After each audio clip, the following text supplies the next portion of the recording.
Que se haya aceptado que vaya mañana Santibáñez significa que ya no necesariamente la censura está sobre la mesa. Es que creo, y lo que tú mencionas es importante, creo que es un indicio de que hay congresistas que podrían retroceder. Yo te comencé diciendo que lamentaba las declaraciones de congresistas que de alguna manera dejan en el limbo una postura que uno pensara o pensaría debiera ser uniforme.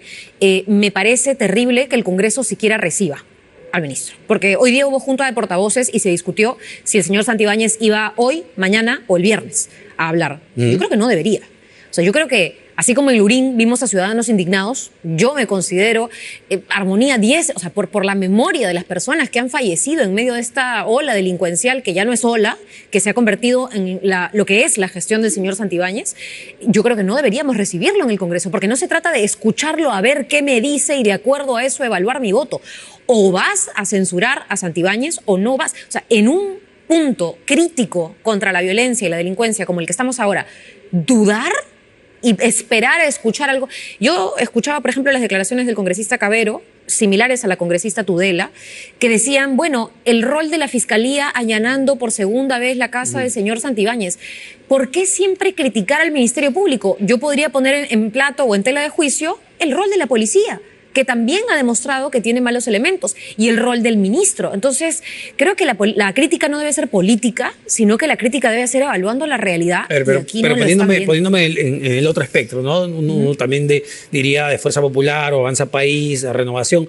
Oye, bueno, no pasa nada, igual vamos a votar esto el viernes, mañana demos el espacio y el tiempo para que el ministro trate de dar alguna explicación de por qué su estrategia de seguridad ciudadana no ha funcionado. Escuchar no está mal tampoco. Es que yo siento que ya lo hemos escuchado. De repente escuchar no está mal si fuera la primera vez que lo dice, pero no es la primera vez que el señor Santibáñez pisa el Congreso. Él ya ha sido interpelado el año pasado y yo presenté la primera moción de censura el año pasado en octubre, alrededor de la primera o segunda semana de octubre. O sea, este tema no es nuevo. Lo ha mencionado bien en cuanto a cifras de SINADEF. Hablamos de cada 4 horas un ciudadano fallecido. Son 6 muertes violentas, porque no es cualquier muerte, violentas al día de acuerdo a SINADEF. Hay un cuadro interesante que sería bueno, ya lo tiene el equipo de producción, a ver si lo podemos poner, que tiene que ver justamente con cómo ha evolucionado la cantidad de muertos en los últimos meses y en realidad en los últimos años. Me parece que lo trabaja el ingeniero Juan Carvajal. Ahí está. Y esto es interesante porque está dividido en función a la gestión ministerial, ¿verdad? Y ahí vemos pues el crecimiento, ahí vemos lo que ha sido la gestión de Juan José Santibáñez con cifras del Sistema Nacional de Defunciones, que es del Ministerio de Salud. No es data de un ONG ni nada, es del propio gobierno. Y ese es el cuadro recogido por un reportaje de La República que publicó el día de hoy el diario. Sí me parece importante preguntarle a congresistas como la congresista Moyano, Cabero, Tudela, ¿dónde está la Fiscalía acá? O sea, ahí tenemos el nombre y el apellido del responsable de que esa barra roja que ustedes veían se haya incrementado de manera exponencial. Acá no hablamos de la Fiscalía, de la Policía, que siempre como institución cualquiera tendrá su crítica. Pero acá vemos las cifras en donde en una sola gestión las muertes se han duplicado, casi se han duplicado, si pueden ver ahí la barra. Ahora, ¿se está buscando dilatar desde el Congreso de la República la censura a Santibáñez o el propio ministro está buscando dilatar la situación? Mire, yo creo que el allanamiento a la casa, a la vivienda del ministro el día de hoy ha sido o ha tenido un efecto que se ha buscado de alguna manera victimizar, ¿no? Y esta victimización está siendo usada por sectores políticos que nunca quisieron sacar al señor para hoy decir es que es tema de la Fiscalía. De repente la delincuencia no es culpa de Santibáñez, sino del Ministerio Público. Hay múltiples responsables en esta situación de la delincuencia, pero el que da la cara siempre es el jefe de las instituciones, el jefe, el que tiene por encargo velar por el orden y la seguridad y las fuerzas del orden, es el ministro del Interior. Ahora, y nuestro deber político es hacer control sobre la pésima labor o ausente labor de él. Usted menciona la Fiscalía, que evidentemente por segunda vez ha allanado la casa y oficina del ministro Santibáñez, pero no ha cometido una torpeza política o el Ministerio Público al justo allanar al ministro Santibáñez en medio de toda esta crisis y cuando ya el viernes iba a votar su moción de censura. Mira, no lo sé, quizás sí. Quizá tenía algún tipo de indicio, evidencia, por lo cual era indispensable y sin previo aviso ese allanamiento, a diferencia del anterior, que pudo no haber sido tan sorpresa. No tengo el detalle, pero lo que sí me parece es que esa es la discusión errónea. O sea, no deberíamos estar discutiendo si el allanamiento es bueno o malo. deberíamos estar censurando al señor cuya responsabilidad no ha asumido y que, perdóname, con eso termino, ha anunciado que la pena de muerte, que la venimos discutiendo hace más de una década, y que el tema de los estados de emergencia, que la ciudadanía misma ha registrado que solo hay policías y militares en el Larcomar, van a ser la solución a que personas que ya no son los ciudadanos que decíamos, 6 muertes violentas al día, cantantes de renombre, tienen que lamentablemente ser víctimas de esta situación para que haya una reacción de Es que la discusión sí es mucho más integral que solo Juan José Santibáñez, porque pero por valgan supuesto, verdades, no para la decisión de censurarlo, no creo que la realidad cambie una vez que salga Santibáñez. Pero por supuesto, no solamente es un tema de hablar del rol de la Fiscalía, es un tema de hablar de cómo policías han extorsionado a ciudadanos y también están siendo investigados, que por cierto el jefe de la policía igual es el señor Santibáñez. Es hablar de la educación que están recibiendo nuestros chicos y cómo el Congreso aprobó también un proyecto de ley para que los niños menores de 14 años se vayan presos como solución a la inseguridad.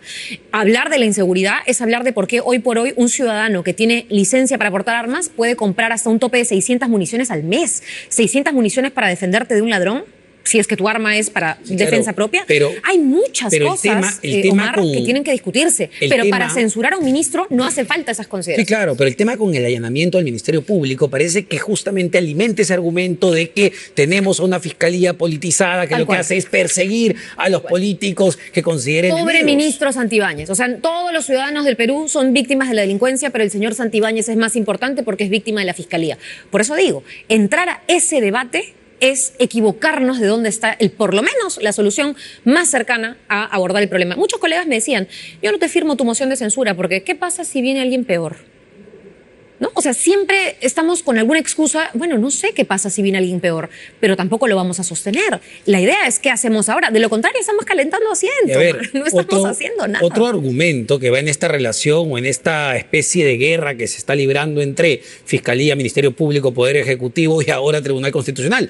La presidenta del Tribunal Constitucional, Luz Pacheco, hoy decía lo siguiente, decía que ¿qué hace la Fiscalía? Allanando y persiguiendo sobre todo a políticos, pero no persiguiendo y allanando a los delincuentes, que ese sería el rol justamente del Ministerio Público. La propia presidenta del TCA. Es que yo creo que hay delincuentes de todo tipo, hay de saco y corbata, hay delincuentes de a pie, quizá más bien, y yo creo que ahí esa crítica no sé si es tan pegada a la realidad, contra quienes más duro se ejerce o se arremete es contra los delincuentes de más abajo. Los delincuentes de saco y corbata aquí han tenido por muchos años muchas facilidades. Han tenido cárceles para exclusivamente ellos. O sea, de nuevo, todo esto gira alrededor de una persona y es Santibáñez y su segundo allanamiento. Pero yo creo que estamos muy mal si creemos que esa es la discusión de fondo. O si estamos prestándole más atención a esa discusión que al resto. No, es clarísimo. Es clarísimo, insisto. Enfoque, no es un error de enfoque. Es clarísimo el nivel de criminalidad que estamos sufriendo. El problema es cómo las instituciones en su conjunto, no solo el Ejecutivo y el Congreso, sino cómo las demás están abordando este problema. Por supuesto, pero podemos hablar del allanamiento al señor Santibáñez, pero ¿de qué están asignados los penales? ¿De ministros? No. ¿De qué están rebasando las carceletas? ¿De ministros? No. Y ahora, ese no es el problema. Este argumento justamente de qué están rebasando los penales, ¿no? Lo sacaba el diario El Comercio el día de ayer, me parece. La policía decía, hemos detenido a 15.000 requisitoriados en lo que va de este año. Y El Comercio apuntaba, pero la población penitenciaria no ha subido. Entonces, se alimenta este argumento de la policía se los detiene, los operativos que vemos en televisión. Entonces, la culpa es de la Fiscalía, la culpa es del Poder Judicial. ¿De quién es la culpa finalmente? Ese es otro problema que no hemos sabido analizar, porque la policía detiene, dependiendo del tipo de detención, por 24 horas. Ahora el Congreso también cometió, no voy a decir el Congreso, pero los congresistas y la mayoría de congresistas cometieron el error, no con mi voto, por supuesto, de eliminar una de las figuras de detención preliminar. Entonces yo también podría decir, oye, la mayoría de congresistas también tienen la culpa de esta situación, porque no se puede detener ahora con tal facilidad, y el fiscal ni siquiera, porque eso le quitaba una facultad al fiscal, X fiscal, a la fiscalía en general. Entonces, si estamos echándonos la culpa entre unos y los otros, no estamos haciendo nuestro trabajo. El Colegio de Abogados lo que decía es que uno de los principales responsables es el Congreso de la República con todas las leyes que daba el año pasado. Es que es lo que yo vengo diciendo, ¿no? O sea, yo vengo diciendo que esta mayoría congresal está equivocándose en muchísimas cosas. Ahora, para volver al tema del viernes, que vamos a ver ahí si se va a jugar o no el futuro de Juan José Santibáñez. Sí. ¿Por qué o cuál es la explicación que se ha dado para que el pleno del viernes sea semipresencial? Mira, la razón usual, no digo que esta sea la justificación que yo asumo, es que los viernes la mayoría de congresistas que son de regiones viajan a su región. O sea, tenemos a 36 congresistas aproximadamente de Lima, el resto, casi 100, son de regiones. Y siempre suele pasar que los congresistas usan el fin de semana para ver a sus familias o para hacer alguna actividad en sus regiones. Y como no están presencialmente en Lima, que es donde está el hemiciclo, se da la facilidad que cuando hay pleno viernes se suele hacer semipleno. Ya, claro, pero da la trascendencia. No estoy justificándolo, es la razón claro, que se nos yo da. lo entiendo, pero da la trascendencia. Lo que estamos viviendo en el país debería ser presencial, porque ya he escuchado este cuestionamiento de qué pasa si no hay conectividad, no pude votar, las abstenciones. Es que esa va a servir como la excusa perfecta para después decir no voté, me escondí. Ahora, y para hacer mención al tema de los votos y el cálculo detrás de si lo censuramos o no, antes había a las justas y una moción que ni siquiera contaba con las firmas. Son 33 firmas por moción.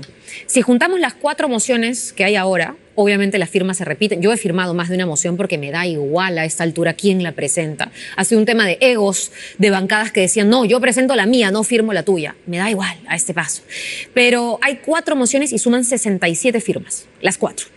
Se necesitan 66 votos para censurar al señor Santibáñez. Basta que una persona o 2 personas se retracte, retroceda para que no se le censure. Bueno. Y ya pongo un ejemplo. Ya pasó el congresista Lizarzaburu, que firmó, ¿no es cierto?, de APP, firmó una de las mociones y retiró su firma convenientemente o extrañamente el día de ayer. A ver, y no olvidemos, con un caso tan o más grave que particularmente me sigue generando mucha indignación, que es el caso de Jaliguarma y el exministro Julio de Martini. Hay que recordar que justamente a punta de abstenciones y de no votos se terminó salvando de la censura en ese momento. Así es, su votación fue alrededor de casi las 3 de la mañana. O sea, esa moción de censura contra de Martini fue casi a las 3 de la mañana y perdimos por 2 votos. Digo perdimos porque yo fui una de las impulsoras y hasta el día de hoy creo que haberle cambiado de nombre a Jaliguarma no va a solucionar nada. ¿Y a qué horas está, porque es otro punto interesante, a qué horas se está programando el debate y ver la moción de censura el día viernes? Es bueno que la población sepa que el día viernes hay convocado un pleno, si no me equivoco, a las 10 de la mañana.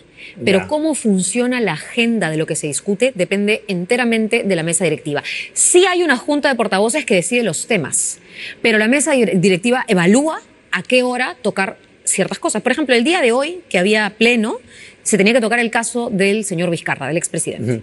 Y como no habían los votos requeridos para votar ese caso, la mesa directiva ha tenido que priorizar otros proyectos hasta que el quórum necesario se alcance. Entonces, esa gestión de qué tema entra primero y qué tema entra después, lo ve la mesa directiva. Pero, es decir, teniendo en cuenta las experiencias previas, la más reciente, la de Julio de Martín y su censura, si esto se empieza a empujar hacia tarde, noche, empiezan a llegar las 10 de la noche, puede ser que la intención sea no votarlo. No. Mira, lo que yo entiendo es que el pleno del viernes es solo por esto. Entonces no tiene sentido que el día viernes empecemos discutiendo otra cosa y el señor Santibáñez debería estar a la hora citada o a la hora propuesta ese día.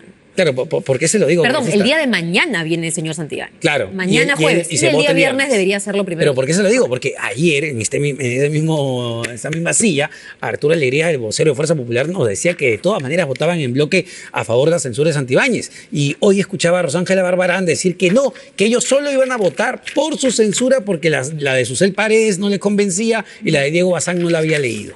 Mira, nuevamente, no veo cuál es la diferencia, salvo los egos políticos o el querer relucir o sacar a relucir el nombre de yo fui la que lo vacó o yo fui la que la censuró. Es un ejemplo que siempre pasa.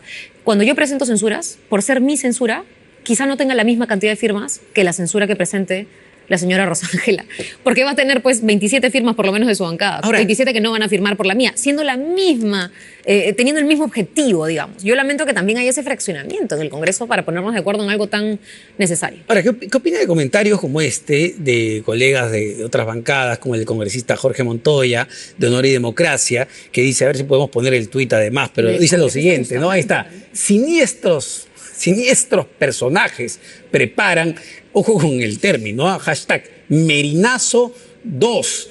No es evidente, se pregunta, no hemos aprendido nada. Cada vez que los caviares despliegan su maquinaria mediática, ojo con la maquinaria mediática con tanta intensidad para promover la censura de un ministro, hay algo oculto detrás, ¿no? Es decir, detrás de esto están los caviares y a usted la acusan congresista de y ustedes, los medios. La prensa también, hay una maquinaria mediática. O sea, todos estamos confabulados contra el pobre señor Santibáñez. Y como yo te mencionaba, ¿no? El señor Santibáñez viene siendo blindado una y otra vez. Que ahora veamos el terrible caso de Armonía 10 y otros terribles casos mucho más sonados, no quita que hayan ciudadanos que mueren a diario. Hay dirigentes sindicales que han sido asesinados saliendo de su propio local. Yo los he visto sus casos, voy a esos locales donde días después mataron a una persona. O sea, esas cosas se viven todos los días y que recién sucedan estas cosas y que algunos todavía no lo quieran ver. El señor Bustamante declaró hoy día en una radio local de que los responsables de la seguridad ciudadana somos nosotros. Y prácticamente dijo, bueno, pues hermano, no te dejes extorsionar. O sea, realmente, si esa es la evaluación política de un congresista, nos damos cuenta por qué esta mayoría parlamentaria no está dándole resultado. Ahora, Adrián Sen debería ser interpelado como propone Edmar. Ese es otro caso. El congresista Diego Bazán, cuya bancada, por ejemplo, no es para nada afín con la mía, ha presentado una moción de censura contra el señor. Perdón, no ha sido Diego Bazán, no, Eduardo Málaga. Eduardo Málaga. Correcto. La he firmado, me parece que el día de ayer o anteayer pasó por mi oficina, no dudé ni un minuto en firmarla. Yo espero que prospere y si en algo puedo coincidir con el congresista Málaga es que ciertamente el señor Adrián Sen tiene una de las más grandes responsabilidades. También debería irse. El día lunes también debería irse todo el gabinete. El día lunes o el fin de semana, el ministro de Educación anunció el programa Escuelas Seguras, porque directoras de colegios están siendo extorsionadas por delincuentes. Yo visito escuelas todos los meses, hago donaciones de libros gracias al Ministerio de Cultura y tal.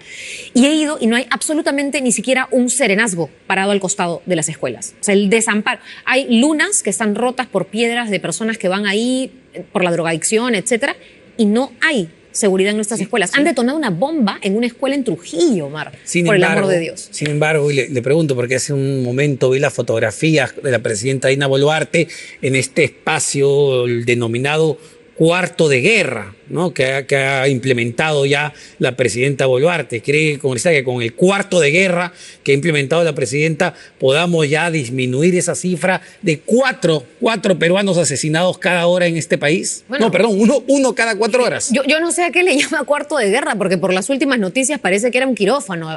Lamentablemente hemos visto que si con cirugías se han puesto a las personas que ahora dirigen salud, que ahora dirigen los principales centros de atención, yo no sé si se da palo, bueno, todo esto lo está investigando la Fiscalía, yo no lo puedo afirmar, pero ¿de qué cuarto de guerra? O sea, ¿cuáles han sido las prioridades de un gobierno que ha puesto por encima este tipo de frivolidades, Omar? Yo, la verdad, ya me cansé de presentar vacancias contra la señora Boluarte, hice lo propio con las censuras a los distintos ministerios, queda también en los colegas que conforman esta mayoría parlamentaria que el día viernes podamos ofrecerle algo a la ciudadanía con la frente en alto. Ahora, un par de preguntas cortas. La Comisión de Ética ha aprobado un informe que justamente aprueba sancionarla por los comentarios que usted tuvo en su red de X, donde califica a este Congreso de delincuencial luego de que aprobara restituir la firma de Alberto Fujimori a la Constitución del 93. ¿Se arrepiente de lo escrito en su cuenta? Mire, yo lo he expresado en la Comisión de Ética. Mi intención nunca ha sido difamar, porque casi que el informe plantea que yo soy una difamadora, ¿no? Y he actuado en perjuicio de los congresistas al llamarlos a cada uno delincuentes.